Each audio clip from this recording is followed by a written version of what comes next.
Selamat siang teman-teman. Kembali lagi bersama saya untuk belajar bertani. Ya, jadi saya juga sedang belajar bertani. Jadi ini kebun orang tua saya sebenarnya yang saya tanami pohon coklat. Dan awalnya sih ini sistem monokultur. Tapi setelah lama-lama saya pelajari, sepertinya saya tidak terlalu tertarik dengan sistem monokultur. Jadi saya mulai banyak menanam tanaman lain di dalam kebun. Walaupun mungkin ada sedikit perbedaan ya, karena kalau sistem monokultur mungkin produksinya bisa jauh lebih tinggi. Sedangkan kalau tanaman yang gado-gado ya, bercampur-bercampur, mungkin produksinya tidak bisa terlalu tinggi. Tapi hal lain yang bisa kita ambil adalah ada banyak tanaman lain yang mungkin bisa menghasilkan selain kakao. Jadi ketika harga kakao semisal turun atau lagi rendah seperti saat sekarang ini, harganya kalau di tingkatan petani itu sekitaran 25 sampai 27 ribu. Mungkin kita akan mencoba tanaman lain lagi. Biasanya di petani-petani di sekitaran sini mereka sudah banyak yang menebang kakaonya karena harganya terlalu rendah. Jadi salah satu alternatif sebenarnya itu menanam banyak jenis tanaman ya di dalam kebun. Contoh di saya, jadi penaungnya, karena penaungnya gamal, saya coba tanami vanili. Jadi vanili ini sekarang umurnya sekitar sebulan. Sebulan ini sudah mulai tumbuh ya, dan sementara diperbanyak, rencananya adalah setiap pohon penaung, tiang penaungnya itu akan saya tanami vanili yang penaungnya yang gamal. Selain vanili, saya juga menanam buah naga. Jadi karena di sini saya lihat agak gersang, tanahnya agak gersang, jadi saya juga tanami buah naga. Jadi ada sambilannya, jadi ini sudah ada beberapa buah naga yang sudah mulai tumbuh. Saya tanam, jadi tiangnya ini adalah tiang gamal, pohon gamal tua yang keras ya. Jadi gamal ini cukup keras. Ini saya jadikan sebagai tiang panjat untuk buah naga. Lain ada durian, jadi saya menanam juga durian. Ada durian sudah mulai belajar berbuah. Ini sih durian otong ya, besar. Kemarin saya baru membibit, ada beberapa tersebar di daerah bagian-bagian yang lain. Kemudian ada juga gaharu, pohon gaharu. Jadi sebenarnya pohon gaharunya lebih duluan ada. Dia sudah ada sebelum saya menanam kembali coklatnya. Jadi gaharunya sudah ada. Kemarin sempat mau ditebang, tapi karena saya pikir sayang jika ditebang, makanya tetap saya pertahankan walaupun mungkin jaraknya dengan kakao cukup berdekatan. Tapi kupikir tidak ada masalah ya, tidak masalah karena kembali lagi saya lebih senang ketika kebun ini di dalam satu kebun itu ada banyak jenis tanaman. Di sini memang juga sudah ada kelapa sebelumnya, jadi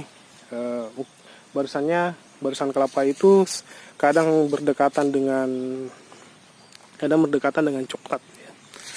Beberapa pohon kelapa itu posisinya dia sangat dekat dengan coklat, tapi saya tetap pertahankan karena menurutku ya pasti ada kompetisi, tetapi masing-masing bisa diambil hasilnya ya. Masing-masing punya hasil. Jadi ini contohnya, ini sangat dekat dengan tanaman kakao saya, salah satu contoh. Kemudian selain kelapa ada juga manggis, tapi manggis yang bertahan sisa 2 pohon ada di sudut sana, cukup jauh sudut kebun. Nah, selain itu ada serewangi. Jadi serewangi ini saya tanam, ini serewangi, sereh merah orang biasanya bilang. Saya tanam di antara coklat juga. Sebenarnya targetnya adalah membantu mengendalikan hama penyakit di kebun, karena baunya bisa mengusir hama di dalam kebun. Selain itu ada juga nanas. Jadi memang cukup gaduh-gaduh di sana, yang sangat dekat dengan coklat juga. Sangat dekat dengan coklat. Ini bagian ini ya. Ini walaupun rumputnya cukup lumayan tinggi. Ini nanasnya. Nanasnya cukup sebenarnya satu rumpun ya. Mungkin ini kita bisa kategorikan satu rumpun, cukup banyak. Selain nanas juga ada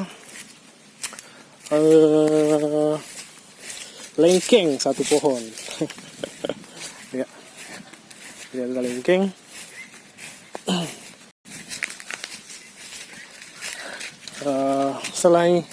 Kemarin saya baru juga menanam kunyit, kemudian jahe. Ya, di bagian sana juga cukup jauh, di sudut-sudut kebun. Nantinya juga di sela-sela perantara antara coklat ini, kalau teman-teman perhatikan.